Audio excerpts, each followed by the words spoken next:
Dear team, good evening. Dear friends, good evening. Sales and marketing के ऊपर हमारा सामाजिक दायित्व को देखते हुए और एपिसोड को आगे बढ़ाते हुए ये हम अपना नया वीडियो अपलोड करने जा रहे हैं। अगर अभी तक आप लोगों ने मेरा चैनल सब्सक्राइब नहीं किया है तो काइंडली चैनल सब्सक्राइब कीजिए। श्रीकांत पाठक से सर्च कीजिए और सिंपल है, SRIKANT, श्रीकांत PATHK पाठक। तो सेल्स एंड मार्केटिंग में क्या है, जैसे मैंने बोला था कि देखिए, जीवन में आगे बढ़ने के लिए और सेल्स एंड मार्केटिंग में आगे बढ़ने के लिए पहले तो क्या है कि अपने काम को आपको प्यार करना पड़ेगा। आप दुनिया से प्रेम करते हैं ना, वो नहीं करके अपने काम से प्रेम करिए मेरे दोस्त, वो आपको आगे लेके जाएगा। तो पहला क्या है कि अपने काम को लव कीजिए, make your work a fun. आनंद लीजिए काम का, काम में आपको मज़ा आना चाहिए, तभी उस काम में, उस कैरियर में आप आगे बढ़ेंगे। कोई भी कैरियर में, किसी भी क्षेत्र में अगर आपको सक्सेसफुल होना है तो उस क्षेत्र को आपको प्यार करना है, उस काम को प्यार करना है, सेल्स एंड मार्केटिंग को भी प्यार करना है।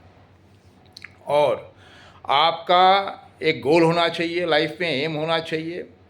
और इसके अलावा रिस्क बियरिंग कैपेसिटी आपके अंदर होना चाहिए। देखिए मेरे दोस्त, रिस्क बहुत ज़रूरी होता है। किसी भी क्षेत्र में आगे बढ़ने के लिए ना आपको रिस्क लेना पड़ेगा।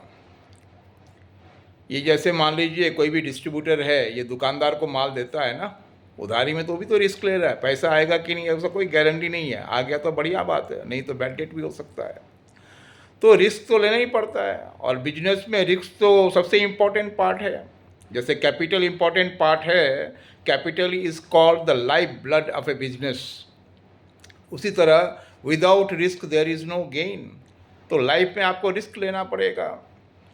और सबसे इम्पॉर्टेंट बात है कि आपके अंदर सेल्फ कॉन्फिडेंस होना बहुत ज़रूरी है। आत्मविश्वास जो आपको आगे लेके जाएगा, आत्मबल आपको लेके जाएगा। लोग क्या कहते हैं उसको भूल जाइए। लोगों का काम है कहना, कुछ तो लोग कहेंगे। तो लोगों को एक कहने पे ध्यान मत दीजिए। मैंने आपको वीडियो में बोला था कि अपना जो चोपड़ा जो भाला फेंकता था, लोग बाग उसको बहुत बोले होंगे, क्या यार तेरे को और कोई काम नहीं मिला, ये क्या ले लिया भाला फेंकने वाला। लेकिन जिस दिन वो भाला फेंकने में कामयाब हो गया, लोग सेल्फी खिंचाने लगे उसके साथ। तो लोग तो कहेंगे, लोग आप पे हंसेंगे, लोग आपको रिफ्यूज़ करेंगे। You must be ready for refusal, rejection. आपको तैयार होना पड़ेगा। तो लोगों को बातों का ध्यान मत दीजिए। लोगों का काम है कहना, कुछ तो लोग कहेंगे। तो अपने ऊपर विश्वास रखिए। अपने आप के अंदर में सेल्फ कॉन्फिडेंस होना चाहिए। आप हमेशा सेल्फ मोटिवेटेड रहिए। और सेल्स प्रोफेशन में क्या है ना कि आपको जिंदादिली हरदम हमेशा रहना है। वैसे भी कहते हैं ना, जिंदगी जिंदादिली का नाम है, मुर्दादिली क्या खाक जिया करते हैं। आप किसी से मुरझा के मिलेंगे, वो आपको खुश नहीं कर पाएंगे। कोई भी आदमी किसी को खुश नहीं कर सकता है मेरे दोस्त। ये happy unhappy, these are the feelings, state of mind. तो वो कहावत है ना, दिल के हारे हार है, दिल के जीते जीत। तो आपको हमेशा प्रसन्न चित्त रहना है, मोटिवेटेड रहना है और एनर्जेटिक रहना है, ऊर्जावान रहना है। और लोगों के कहने पे ध्यान नहीं देना है और अपने फेलियर से सीखना है। गलती काम करेंगे तो गलती होगी। टू एरर इज़ ह्यूमन, मनुष्य मात्र से ही गलती होती है। अपने गलतियों से सीखिए। आपने जो गलती किया दोबारा उसको मत कीजिए। और किसके कारण आप फेल हुए उसको ठीक करिए। तो सेल्फ मोटिवेटेड रहिए और हमेशा ऊर्जावान रहिए। किसी से अगर आप मिलते हैं ना, हंस के प्रफुल्लित होकर मिलिए और अपने ऊर्जा से उसको ऊर्जावान बना दीजिए।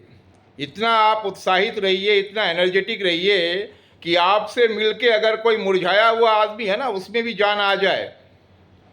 मैं आपको एग्जाम्पल देता हूँ। ये फूल जो होते हैं ना, ये खिले हुए फूल सबको अच्छे लगते हैं, लेकिन यही फूल जब कुछ दिन के बाद मुरझा के गिर जाता है तो लोग उस पर पैर रख के रौंद के चले जाते हैं मेरे दोस्त। तो आपके दुख से दुनिया को कोई मतलब नहीं है, आपके दुख को वो खुश में बदलने वाले नहीं हैं, या आपको अपने आप को बदलना है। You must be self motivated, you must be happy, you must be energetic.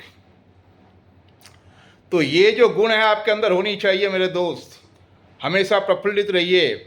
लोग को हंसता हुआ चेहरा अच्छा लगता है, लोगों को हंसता हुआ चेहरा अच्छा लगता है, लोगों को खिला हुआ फूल अच्छा लगता है, मुरझाया हुआ फूल किसी को अच्छा नहीं लगता मेरे दोस्त। तो आप हमेशा ऊर्जावान रहिए। मुरझाए हुए रहेंगे तो ये और आपको साइड कर देंगे और मुरझा देंगे, आपको रौंद के निकल जाएंगे।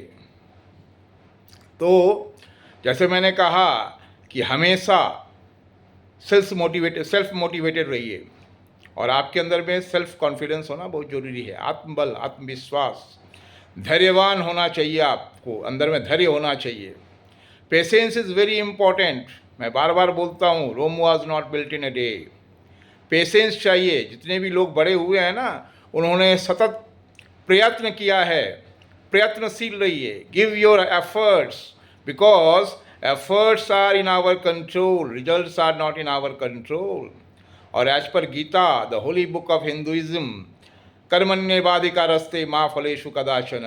Give your 100% effort without thinking about the outcome, without thinking about the result. So प्रयत्नशील रहिए। एफर्ट्स आपके अंदर में है, और आप पॉजिटिव एटीट्यूड के साथ कोई भी आप काम को करें। और हार्ड लेबर का कोई तोल नहीं है मेरे दोस्त। Hard labour is very important, क्योंकि संघर्ष, स्ट्रगल इज़ वेरी इम्पॉर्टेंट। जितने लोग भी बड़े हुए हैं ना लाइफ में, उन्होंने बड़े बड़े स्ट्रगल किए हैं, बड़े बड़े संघर्ष किए हैं। और वैसे भी जब घर बनता है ना, तो जितना ईंटा ऊपर लगता है, उसका 25-30% जो ईंट है, ब्रिक्स है, वो ज़मीन के नीचे जाता है, उससे नींव बनती है, उसके ऊपर मकान खड़ा होता है। तो लोगों को वो नींव की ईंट नज़र नहीं आते हैं, उनकी कुर्बानियाँ नज़र नहीं आती हैं, उनके संघर्ष नज़र नहीं आते हैं।